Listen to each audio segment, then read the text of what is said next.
We are here with Zoë Më, who will be representing Switzerland at this year's Eurovision with Voyage. Zoe, welcome. Hi. Thank I'm you so happy to be here. I was like too stunned to speak. I was like, yeah. Yeah, Magnus is very good at the intros. That's why. I was just listening to the intro. What was your relationship with Eurovision like growing up? I started writing songs when I was 10. And that was also when I heard about Eurovision for the first time. I heard Satellite from Lena. And then after that, each year I listened to all the winning songs, but really like discovering the whole universe. I did that when John Stiers represented Switzerland in 2020-21, because he's a good friend of mine. And Amazing. That's when I kind of was like, what? A friend of mine is going to Eurovision? Like, I have to know everything. And I took piano lessons when I was, 7 years old, just because I thought it was such an amazing instrument. But then I went to see my first concert ever when I was 10 with my family, because I was a huge fan of the script. And I saw this huge crowd singing their songs. And I was like, oh my God, like it's not just me who likes their music. That's crazy. And I thought it must be so cool for the band to see that so many people sing their songs. And that's the moment I decided I wanted to do that as well. So I went home the same night and wrote my first song on the piano. And I just never stopped ever since. You've described your music as poetry pop. Mm-hmm. Can you expand on that term and talk about what it means to you? I call my music poetry pop because for me, lyrics are very important. Usually it's the music that kind of gives me the feels, but the lyrics say something deep. That's when a song can become like one of my favorite songs. I write in German and French. So I love to write in both languages because for me, both languages are poetic in their own way. I love to create worlds that people can escape into. But I also like to write lyrics that are really like true to what's happening in the real world, because there is beauty also in like just everyday life. You mentioned being a bilingual songwriter. Are there differences in the sound and emotional effect of each language for you? So yeah, it's funny. Usually people think that German is like an ugly language and French is the beautiful language, which I don't agree with. I usually try to be very spontaneous. And if it's supposed to be soft, I'm more easily going to choose like maybe French. And if I want a real feeling of like, I really talk about real stuff, then I'm more easily drawn to German. But sometimes I just decide to take both languages and like write bilingual songs. Using both languages within one song is really cool, particularly in Le Loup, where you... Je ne suis pas le loup. Je ne suis pas le loup. Where you switch for the chorus. Can you talk about that switch? I thought it was so interesting. Thank you. Well, sometimes there are songs like Le Loup where I just have a sentence in my head. Basically, for this song, I had Je ne suis pas le loup, je n'ai pas mangé ta grand-mère. So I am not the wolf, I have not eaten your grandmother. And then I knew that's going to be the hook. But I wanted to tell the story in German because it was more like of a real feeling story again. So it's about a woman who wants to be with a guy, but the guy decides to be with another woman and she's like jealous. So it's like a real story. And then the kind of the fun part is in French. But then there are other songs that are bilingual where, for example, I start writing in German because it's my point of view and my first language is German. But then there comes like a second person in the song and this person is French speaking. And when I talk to this person, I switch and sing in French. In Le Loup is the idea when the final chorus is in German, is it like bringing the sort of like storybook metaphor down to the reality of the situation? Exactly. Okay. Oh my God, I love it.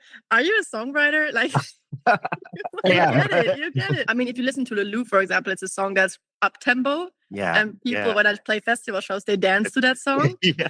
And then you have Voyage as like a chanson and really like emotional. And that's also something I always said I'm a singer, but deep down I'm a songwriter. And I think there are so many different ways of making other people feel emotions. I have this duality of the languages, French and German, but I also have chanson and then like pop. On Momoko, the first track on it is like a rock song. Young boys, folk zijn wie zo oud best, wie zo oud best. But that's interesting because Momoko was my first album that I released because I had so many songs. and nobody knew me in Switzerland. So I did all that album like by myself. I just asked some friends if they wanted to come to the studio. And so the boys I played with back then, they loved rock music.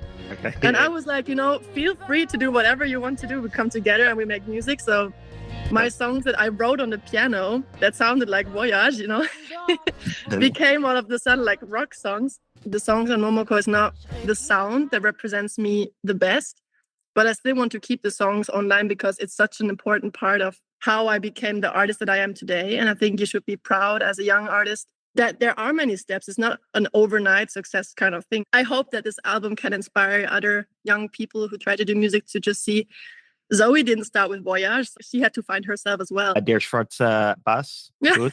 That You come up with all my discography. Ist noch Feuerland. Wir wollten Helden werden. I have some people that come to all my concerts, and that is the favorite song of one of these people. And sometimes I didn't play it at my shows, and she was getting so upset. She was like, "That's my favorite song. You have to play it." On TV, there was a group of, 7 boys who went on a travel. And I saw the documentary of their whole journey, and I was like, oh my God, that's so cool. They just left everything, bought a bus. And I wrote the song inspired by their story. And then I texted them on Instagram saying, hey guys, that is super random, but I wrote a song about you. And they were like, oh my God, what? So it's actually a real story. It's like really That's so funny because I was sitting there and I was like, okay, it's a black bus. What does the black bus mean? And blah blah blah. It's actually a bus. But it was actually a black bus.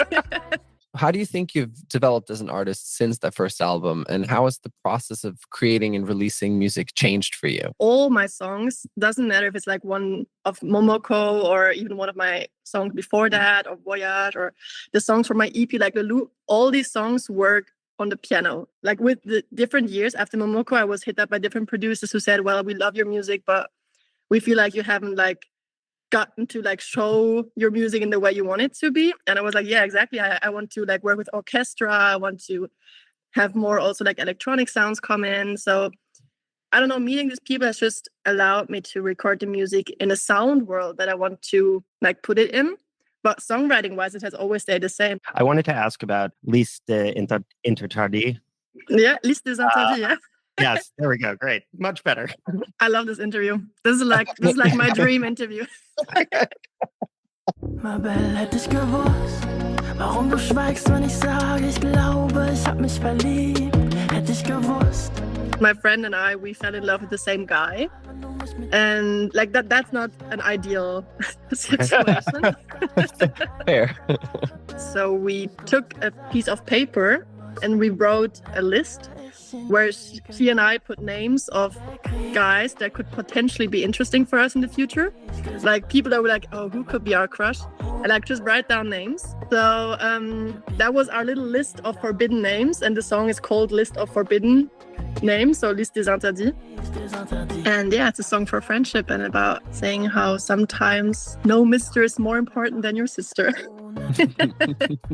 Dorian Gris is such an interesting song. Can you talk about how the idea came about to apply Dorian Gray to a girl in a much more modern context? Mm-hmm. Dorian, wer hat gesagt, du bist nicht schön, Dorian? Yeah, so I was inspired for this song by The Picture of Dorian Gray by Oscar Wilde, and I took Dorian Gray, who's a male character, and I transformed it into a girl because sometimes I feel like Dorian Gris.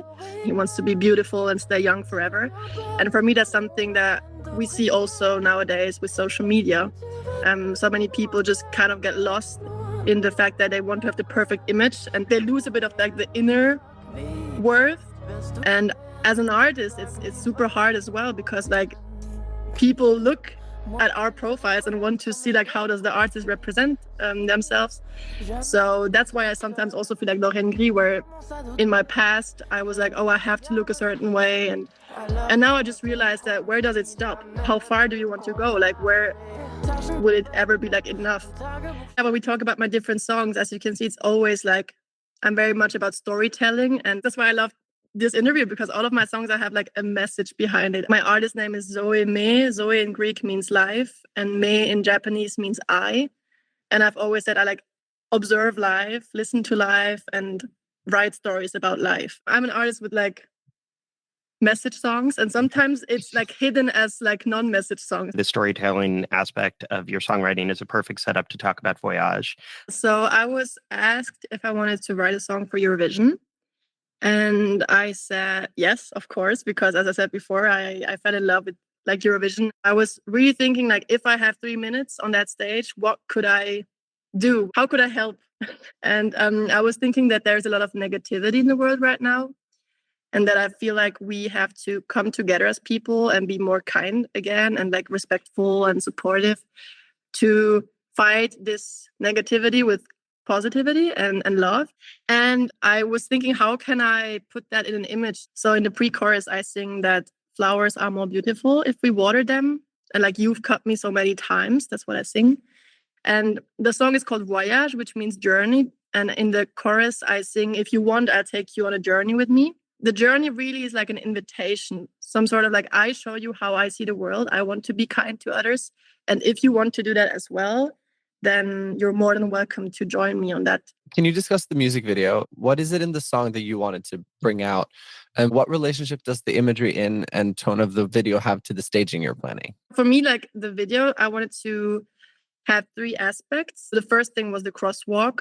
Having a crosswalk would kind of symbolize the crosswalk of life, where every day so many people like meet each other and you never know one's personal story. And then all of these people on the crosswalk, they wear a flower just to symbolize what I said before, that the pre-chorus is about flowers being more beautiful if we water them. The third element that I wanted to show is with the little girl.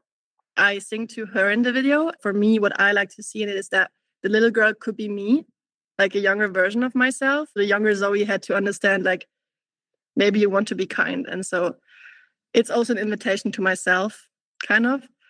We filmed on film, like it was in an analog way, because I think that's so cool. With Voyage especially, I want to kind of slow down everything and get out of like the real world and create a parallel universe. And I think there will definitely be elements in my staging in relation to that music video, but not in an obvious way. This thing of like creating a parallel universe, I think that's something that you'll see. I was told that we're doing something that hasn't been done before. So I don't know, maybe it's not true, but that's what that's what I was told. It's interesting how you talk about the song, because it's both a very inspirational song and also like the tone of the lyric has a lot of darkness in it. Like you brought up the "you cut me," but there is something interesting in that pre-chorus, right? Where you say, you know, one day you'll realize. So there is this sort of confidence that things will get better. It's, I think, similar to, in a way, when you were talking about Lulu and how the sort of dance tone of the music is an interplay against the sort of darkness in the lyrics. Mm-hmm. And so I guess generally, can you talk about how you set those tensions up? Yeah, it's a really good question. I think sometimes for me, as I said before, I have these kind of 2 sides always, French, German, pop, chanson, but I also have like light and darkness. I think that's a big thing in my work. With Voyage, this one day you'll understand. I am really confident that people will understand eventually that they have to like be kind and support each other, because there will come the point where you cannot like just ignore that other people are maybe not feeling that well. Also, the song in the first 2 minutes is like really this kind of invitation. It's really soft, and you don't maybe think that the song is a bit dark, but then there's this dramatic bridge where all of a sudden you realize that, oh, there were like more, I don't know, darker lyrics. And then we wrote this key change. This key change for me is this hopeful moment where after the storm, after this intense part of please come on this journey with me, please understand it, I'm like, no, but you know, I don't even have to force it. It's gonna be fine. Can you give us a window into what it's been like preparing for the performances in Basel? It was really the best experience. I have felt so supported by my team. I'm working with Theo Adams for the staging. He's done Ollie last year with UK. And you know, when we released this information, people were like, "Oh my God, Voyage is gonna be sexy! Please don't do that." Is Voyage in a bathroom? It's not in a bathroom. You know, it's so funny because Theo is just the sweetest soul ever. And when we met, we instantly like had the same ideas, and I even learned more about myself than what I already thought that I knew. So it's been really like an amazing experience. And now I'm just super proud that you get to see that on stage. Zoe, thank you so much. Thank you so much. This has been really wonderful. Thank you so much. I love that. All the mysteries of the Eurovision.